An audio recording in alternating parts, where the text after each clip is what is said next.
what's up, Michigan? Welcome to another installment of In The Dugout, the podcast where we talk with one of the great high school baseball coaches here in the state of Michigan, sponsored by the Michigan High School Baseball Coaches Association. And we've got a great one today as I get a chance to talk with a newly minted MHSBCA Hall of Famer in Dave Sidenbender from Niles, Brandywine High School.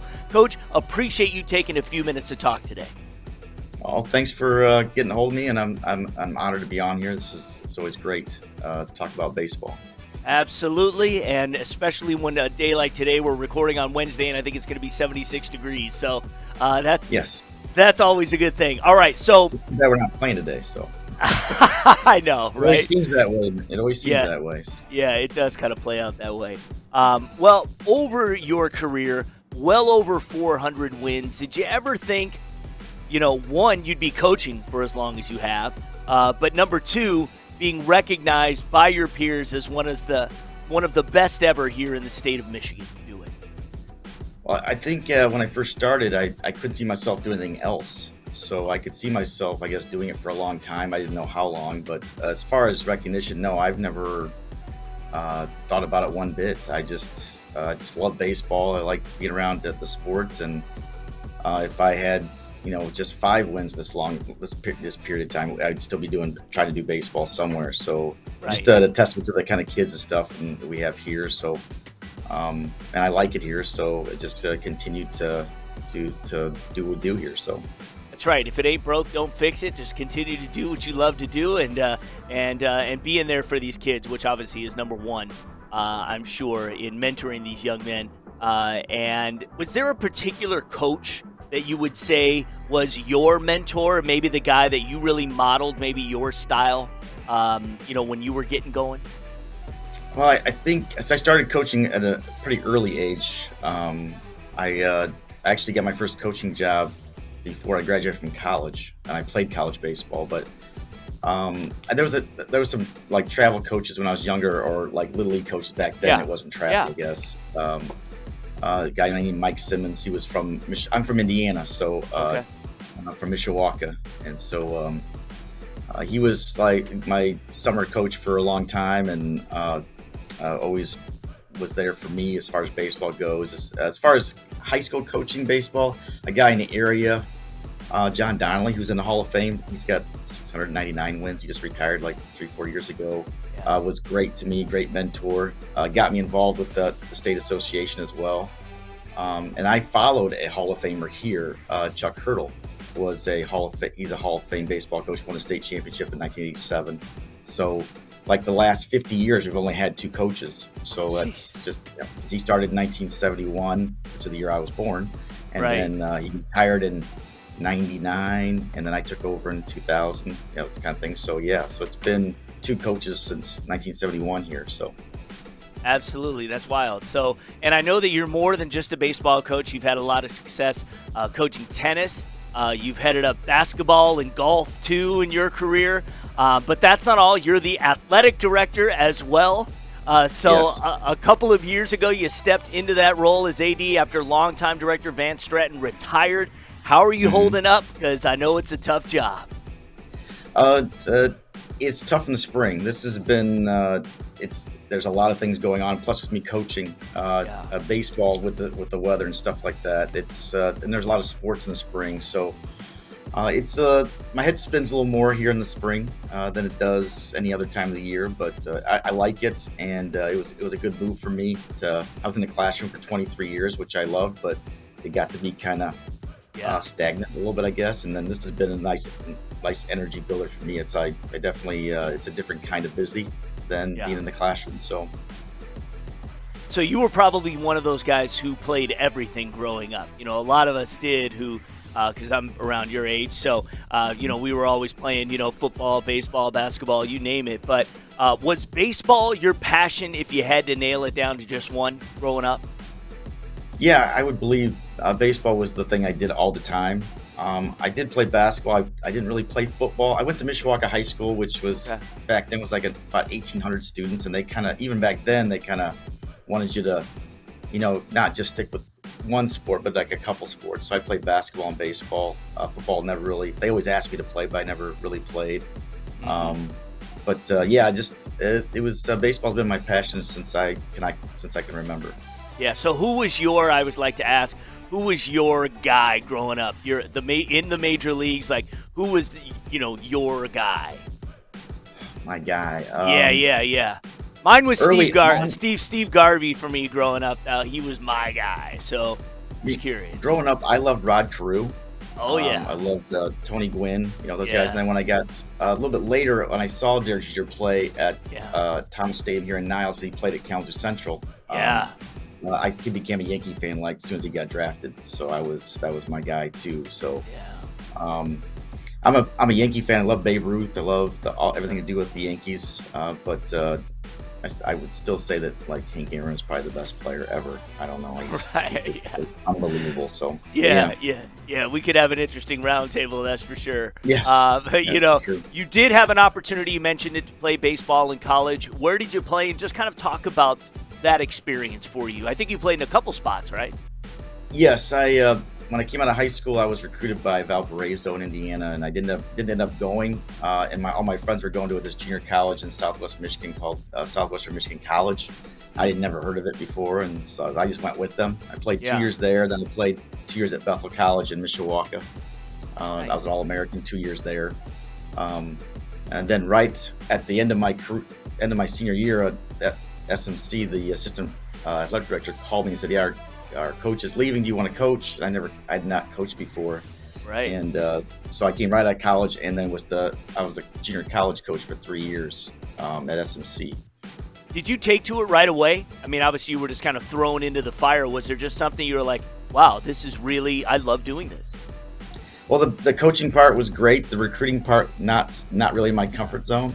Right. I'm more of a laid back they would call me an introvert, I guess. So going into somebody else's house and trying to convince them to come to play at SMC, it wasn't comfortable for me. But I did recruit, and we had a little bit of success, and it was just I think we made one regional in the 3 years I was there, because I started like in September, so like half the team had already left. I had to go recruit more players just to have a team that first year, so it took a little bit to get going. But it just it's a grind in junior college baseball for not much pay at all. So it was tough to do when you're first married, and it's all year round. You're recruiting your fall season, your off season workouts, and you're in February going to Florida and play your season, and you're back at it again. You're recruiting all summer, and it was a grind for sure. I had to have another job because obviously that wouldn't pay the bills. So I did it for 3 years. Then I decided that maybe that wasn't the way I wanted to go, and I started actually coaching a little JV baseball in Edwardsburg. And then I got a teaching job at Brandywine, and their coach, Chuck Hurdle, who had been here for 30 years. I was his assistant for 1 year, and then he retired, and so I just kind of fell into it, I guess. It worked out pretty good for me.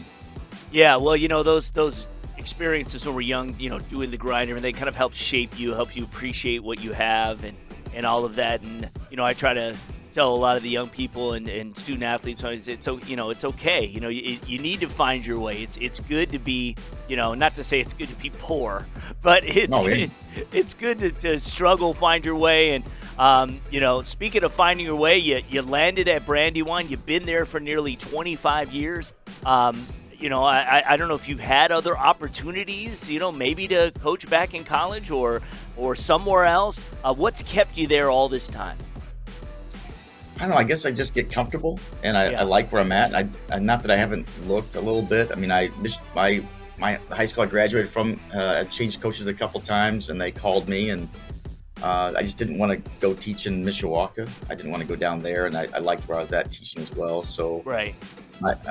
So I just I guess it's just the comfort of where I'm at, and I kind of, no matter what kind of players I get, we don't. I mean. I like the idea of taking something they're maybe not really talented, but you can get a lot out of them, that kind of thing. And I don't see jumping around trying to find the best talent here and there to just so I can win games. That's not really what I'm about. So I want to teach them baseball, and I want them to get better. I mean, some of the best coaching jobs I've had have been teams that we were maybe 500, because we should have been 500 probably, and Right. they just worked their butts off, and they saw the benefits at the end. So Yeah, there is something to say also about just, kids that just come up through the community as you, invest yourself more into the community. And then, you've got kids, and I'm sure parents are saying, wait till this kid comes through. He's about 5 years away, and that's always super rewarding and keeps you looking forward to, what's coming up next. And let's talk about the team. You've got some talent there. Latest Division III poll has you guys ranked 20th in the division. Would you say you have pretty good depth from a talent perspective? Yeah, I think so. We've been pretty young the last couple of years, so we're not young anymore, which is nice. But I also start 2 freshmen that are very talented as well. So I feel like we have the talent to make a little bit of a run for sure. It just all depends on how things fall. I mean, baseball's a funny game. You're just one bad outing away or one good pitching performance away from being done. That's what I tell the kids all the time. One guy can have a good day and you can have a bad day hitting and you'd be done. So no matter how good you are, but I do like the guys we have. I think we're pretty solid at every spot. We have 10 guys who can get on the mound and throw. So, which with the pitch count you need, because you never know, right? That kind of thing. So I'm really excited about the team and our prospects this year. Yeah. To do some shout outs, who would you say are some of the guys that you're leaning on most to get you through this season? Owen Hewitt is a senior. He would have been a 4-year starter, but we didn't have, COVID kind of took a year away from him. So he's our number 1 pitcher, first baseman, 3-hitter. He's been really rock solid. And I have a set of twins who played on the basketball team. Our basketball team with the Final Four this year. Yeah. And Jameer he's been All-State his freshman and sophomore year, and his brother Jeremiah was All-State last year. And so Jameer's probably the best freshman I've ever had as far as offensively and talent levels. You always hear, like you said, you hear those guys you see this guy coming, he's the next best thing. And I understand that freshmen playing against seniors, you're not always going to be, it doesn't look that way, But this guy was from the get-go just unbelievable, and he's been great for me the last couple of years. He's got off to a good start this year as well. So the funny thing is he plays a lot of travel baseball, but he only plays the outfield. And for me, he's my shortstop. So he only gets ground balls. And that pretty much when, the high school season is. And then when the season ends, he goes to his travel team and plays the outfield. So Right. They have a shortstop though. So he also pitches for me as well, Jameer, and Jeremiah does a great job as well. But those 3 guys are, there's probably about 6 or 7 guys I could probably mention, but those 3 kind of stand out. Right on. And when it comes to success, the hurdle is Buchanan, right? That's the goal. Beat the state champs, Buchanan, in the districts, and see how far you can go from there. Yeah, and again, it's funny too is you've been this long enough, that it's not always we got to get better than the other team. Sometimes it's you get better by graduation. They graduate, they're not 5 or 6 guys. They only have maybe like 5 innings of pitching back from last year's team. So they're kind of rebuilding now too, as far as, after that nice run they had. So sure. But in Southwest Michigan, we, like our districts, it's either Bridgman, Berrien, us, and Buchanan. So it's like every year it seems like somebody's going to the Final Four from our area. Right. So it's not easy at all.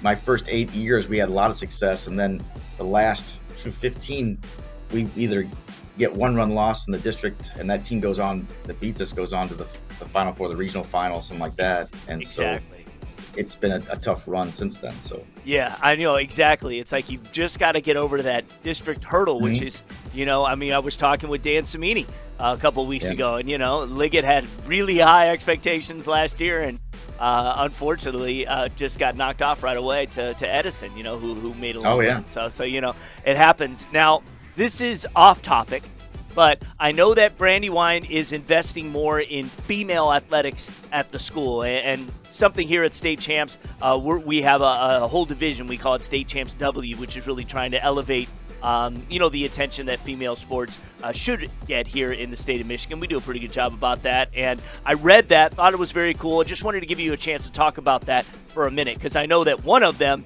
is girls wrestling, which is we're just seeing explode here in the state. Mm-hmm. Yeah, we've always had girls that have wrestled in the lower weights. Our wrestling coach, Rex Palmerenk, has done a nice job with filling his weight class and allowing girls to wrestle. But it's just gotten more popular, and the girls are like, well, we'd like to have our own team, and the state has come along and had a tournament for them.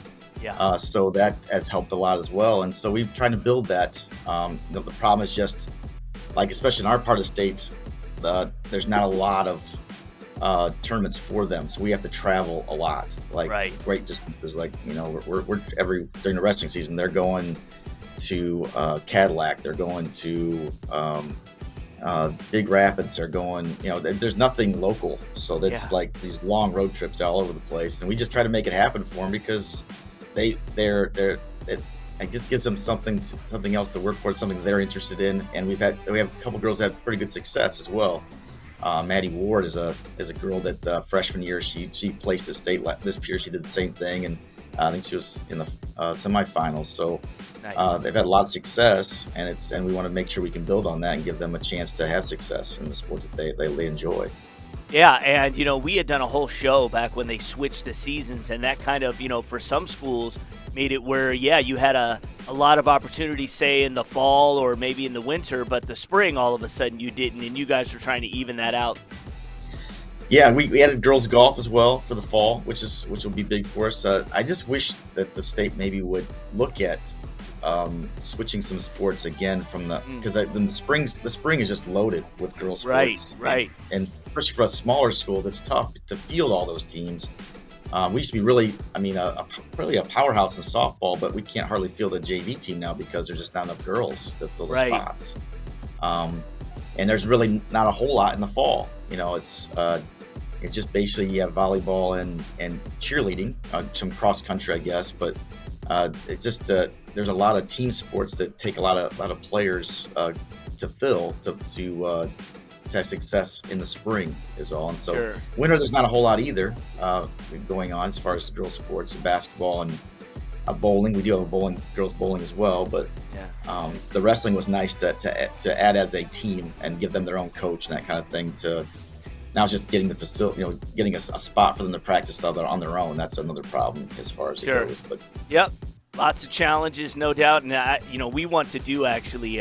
I've been meaning to do this. We want to do something where we talk about kind of how the switch is going. All these years later, and maybe there could be some switches sometimes. I really liked having girls tennis in the fall. That was a big thing as opposed to the spring. But that's another conversation. Yeah, go ahead. The only good thing about that was it allowed me to coach tennis. So that's right. Yeah.